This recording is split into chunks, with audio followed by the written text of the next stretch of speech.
Thank you very much, Kevin. Good afternoon, good evening, everybody. Thank you for inviting me to speak. It's always a great pleasure to come to Wales, the land of my father. I'm very proud to say that I am the first Price in 1,000 years, or son of Rhys in 1,000 years, to be made a lord. So it's particularly nice to come here and see the title in Welsh on the table, something I have to say I never thought would ever happen to me. But I am struck standing here and looking out at such an eminent, respected and knowledgeable group of leaders from the food and farming sector that I'm reminded of the advice I was given by my friend Lord Gardner, now the Minister of DEFRA, on entering the House of Lords when I became the Minister of State for Trade and Investment.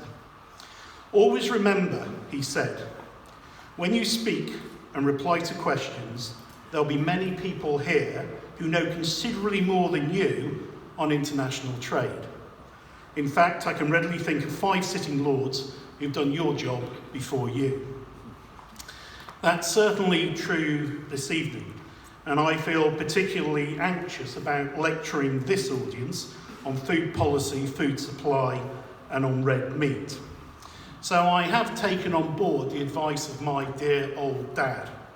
He was a preacher on a Sunday, and he'd tell me that in the eyes of God, we're all equal, but with different skills and experiences. He'd also explain that everybody has a different view of the world based on their upbringing, culture, education, and experiences. None were right or wrong, just all different, and useful to me in shaping further my view of the world.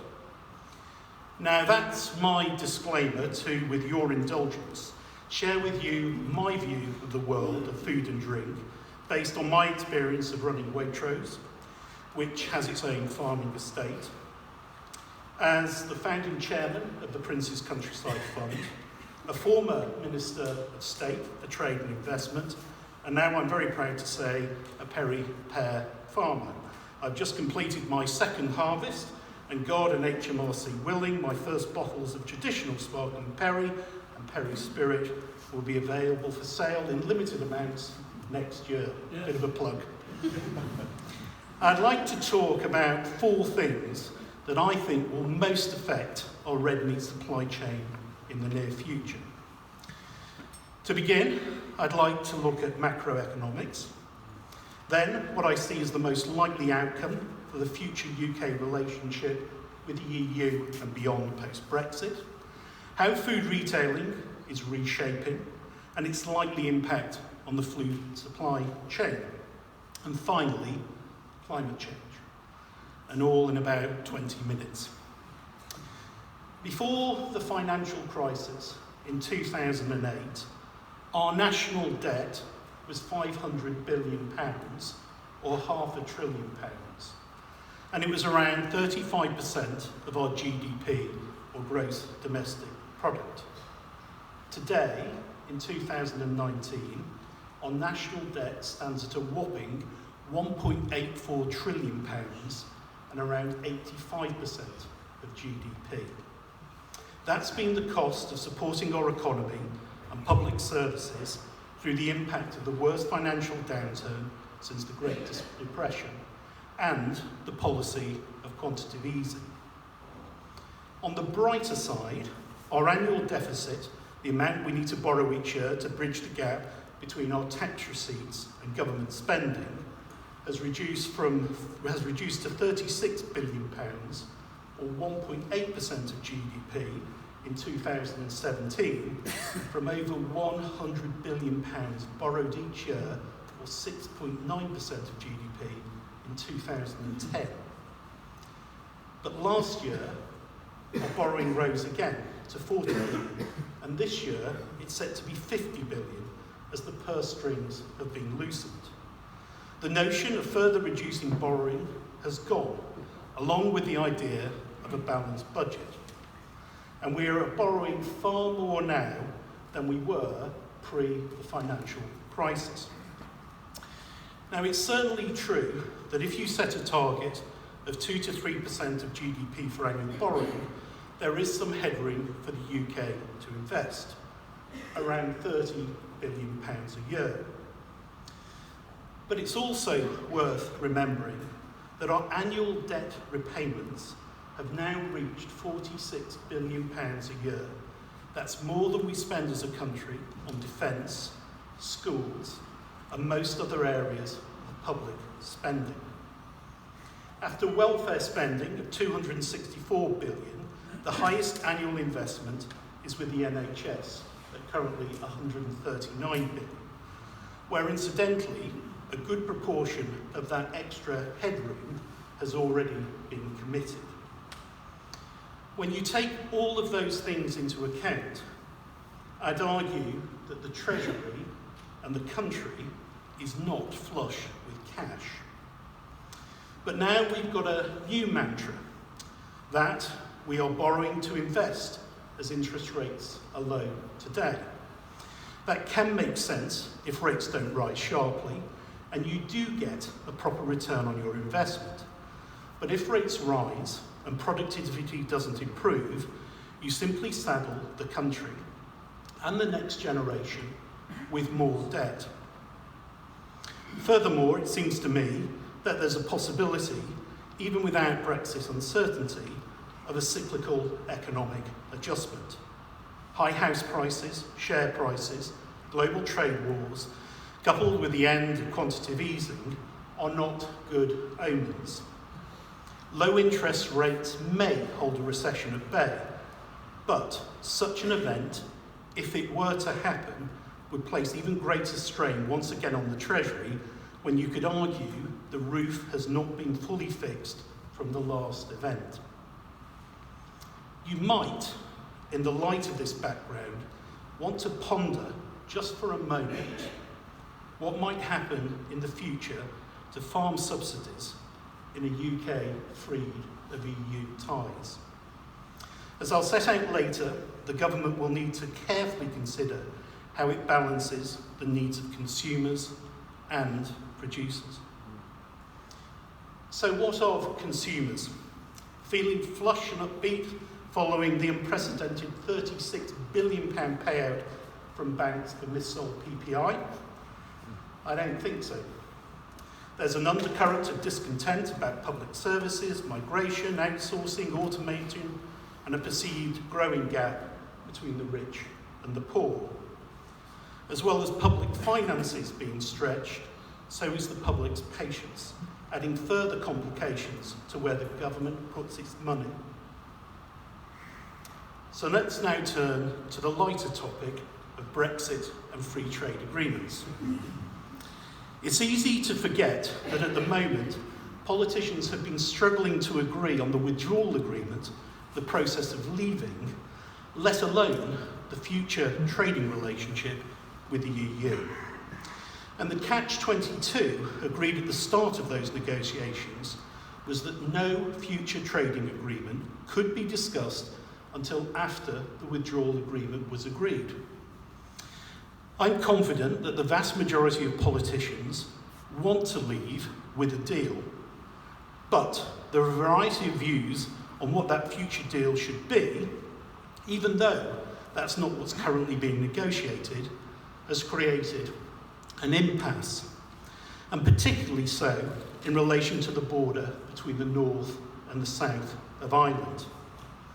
It's further hampered by the political aspirations of opposition parties.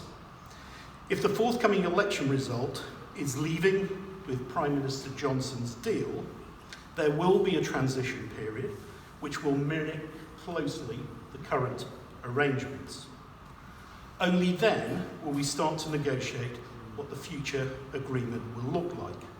So let's speculate on the three most likely post-Brexit scenarios and what they mean for food, farming, and the red meat industry. First, that there is no trading deal with the EU at the end of the transition period.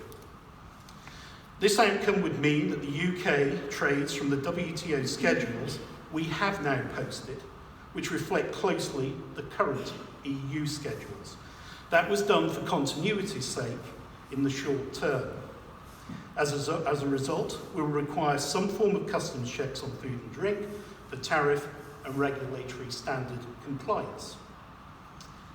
Now, while it's true that we successfully import food from outside the EU and manage lead times, the vast majority of our imported vegetables come from Europe and about a third of our fruit.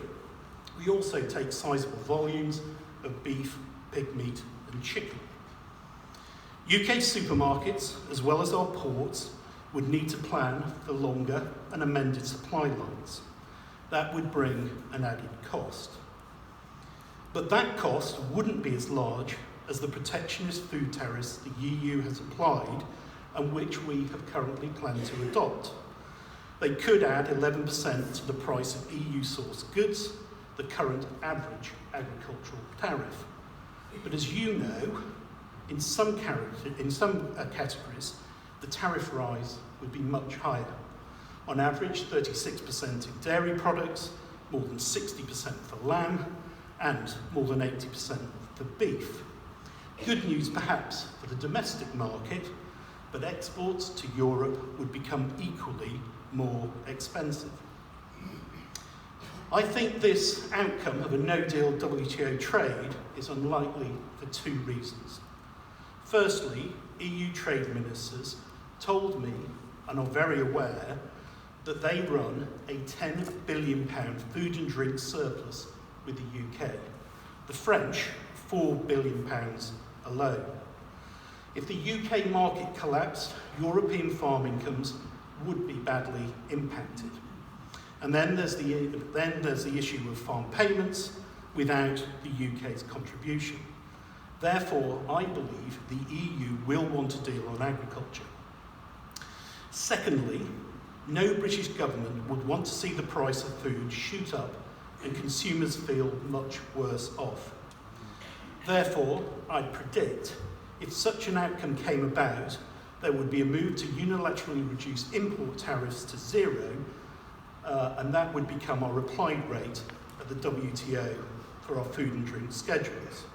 This would actually reduce the cost of global imports so that the consumer felt better off, but which would mean, of course, much tougher competition for UK food producers.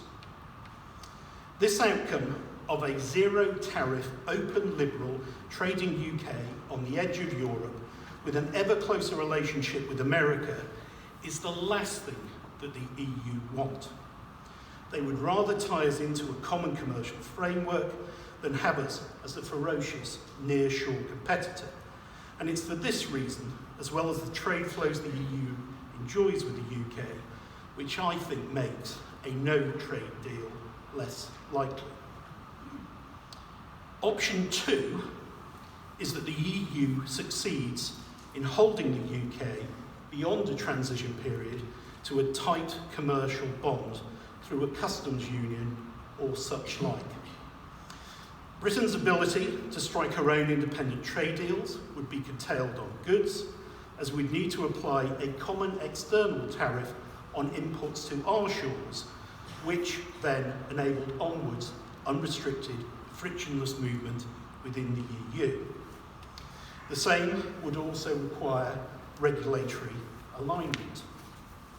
This would mean that the UK would not routinely be party to new or improved trading arrangements for tariff export reductions without the goodwill of the EU.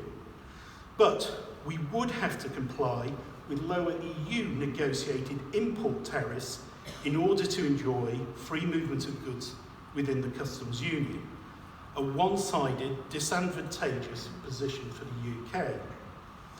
Turkey, in the customs union with the EU, lobbied me in relation to the new EU-Japan trade deal, which saw them required to adopt lower tariffs on Japanese imports, but they had to strike their own trade deal with Japan to try and replicate at best what the EU had negotiated.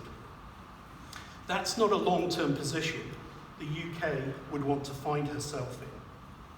Tied to Europe, complying with regulations she did not have a hand in drafting, and not part of trade negotiations, but at every turn having to play an independent catch-up with little to trade. This would clearly put UK producers at a disadvantage, having to compete with lower import prices, but not guaranteed to have reciprocally reduced export tariffs, or at the very best, using those negotiated by the EU. And I would suggest with potentially lower subsidies than their EU neighbours. It is for this reason that successive Prime Ministers have said that we will leave the customs union. Which leads me to the third, and in my view, the most likely long-term outcome. The UK strikes a comprehensive free trade agreement with the EU, and in doing so, is free to strike other advantageous trade deals. After all, that's what Theresa May and now Boris Johnson have said that they are committed to. In my view, such a deal would be based on zero tariffs, as we have now, and regulatory alignment in areas where it makes sense. In pharmaceuticals, for instance, where testing just in the UK would be inefficient and suboptimal. In automotive, where frictionless trade is key, and where there seems little merit in the UK Parliament adopting different rules for the height of headlights. And in food and drink, I suspect, particularly given the importance of that sector to trade with Ireland and across the border north and south there. And if there is tariff and regulatory alignment with technology to track goods from producer to purchaser, these provide the components for having, as near as possible, frictionless trade. And what of chlorinated chicken or hormone-infected beef? It will be for DEFRA or the FSA and Parliament to regulate the UK food standards. It's simply not in the gift of the Department of International Trade to make those decisions. And as I did when I ran Waitrose, if exporting into or out of the UK, you will need to comply with the local standards, be they for labelling, welfare, production, packaging, etc., etc. Businesses do that every day. All of which means the UK can strike mutually beneficial trade deals internationally, reducing the cost of goods to British consumers. But where does that leave you, the farming sector? I would suggest you'll face more competition, lower prices, and potentially less subsidy at some point in the future, but with an opportunity to export more. Which brings me to a few thoughts on retailing and your customers. Retailing, as you'll all be aware, is facing severe headwinds. First, costs are increasing ahead of sales. There's upward-only rents, increases in business rates, increases in the national living wage, and more recently, higher import costs due to a weaker pound. Add to this the channel shift of online shopping. Supermarkets trained all of us to get into our car, push a trolley around their shops, load it, then unload it onto a conveyor belt, repack it into shopping bags, put it back in our car, drive it home, and put it away. And for that, we were rewarded with lower prices. Now, online, all of that is done by the supermarket, and for the same price. No wonder margins for online shopping are lower. But online food shopping is still only 6% of the food retail market. Books, music, more than 80%. Fashion, 50%. And we're at the foothills of what could happen with an aggressive Amazon food coming into the market. Not to mention the growth of Deliveroo, Just Eat, Uber Eats, and the other tech food takeaway businesses. What they will offer is a greater opportunity for your sector to expand into that space in the future. It's not unrealistic to expect 10 to 20% of food sales to move online over the next decade, and with it, even more margin pressure on the traditional supermarkets. And then, most damaging of all to the legacy retailers is the impact on sales and margin of the discounters. Putting down more space than any others, they now account for 13% of the UK market. Who's to say they won't hit 20% as they have elsewhere in Europe? None of these things suggest to me a more benign selling environment for farmers and producers in the UK. But perhaps there are some lessons to be learned from retailing. To survive, the retailers have needed to and will continue to need to do two things: to become more efficient and to become more differentiated. Players reach for scale as a defence, as we continue to see from Tesco buying Booker, Morrison's working with McColl, or the failed attempt by Sainsbury's to merge with Asda. But what do you do if you're a smaller player? What do you do if you're a Waitrose? You look for new markets.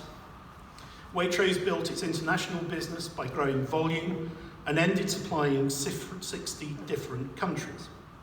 It developed new formats to reach new customers, online, convenience, and small town formats. It added new assortments, such as plants and catering. It signed a buying alliance with Booths to increase scale on buying products from the big producers. It worked with John Lewis to improve costs on kitchenware and, where possible, share head office costs. It developed new products and services to be different, with Heston Blumenthal at the top end. It took the licence for Dutch originals from the Prince of Wales. It introduced essential Waitrose. It served free coffee, and it gave away newspapers. They introduced self-checkout tills, and they automated more. And on automation generally, we lag well behind our competitors. France has 50% more automation per worker, and Germany a staggering 400% more. Not surprisingly, therefore, the UK's productivity is bottom of the G7 as it is in farming. The increasing living wage and shortages in labour are now likely to drive more investment in technology and automation, which will be needed more than ever. The last of the four challenges I see affecting food and food production is climate change. I'll leave for now the issue of how subsidies might swing to reward sustainable behaviour, but instead I just want to remind you that it was more than a decade ago that Walkers started to label the carbon content on a packet of their crisps. The scheme didn't take off, but I suspect the supermarkets responding to consumers who want to do something about plastic and climate change will move again towards measuring the carbon imprint of their products, informing customers, educating customers, and labelling.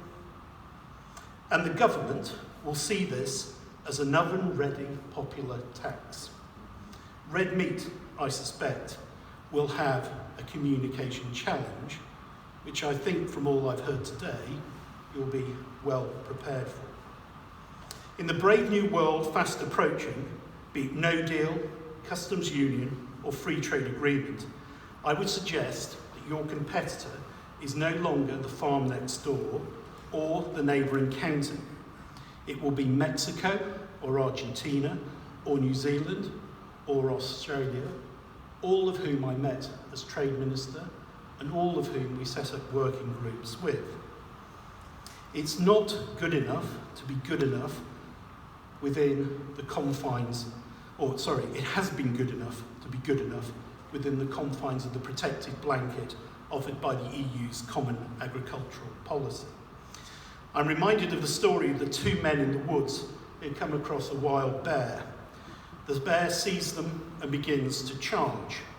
One of the men stops, takes off his rucksack, pulls out a pair of running shoes and replaces his heavy walking boots. "What are you doing?" asked his friend. "You'll never outrun the bear." "I don't need to outrun the bear, I just need to outrun you," grinned his friend. In the future, the UK doesn't have to just compete against 27 EU countries, but instead will have truly global competition, as well, of course, as global opportunity.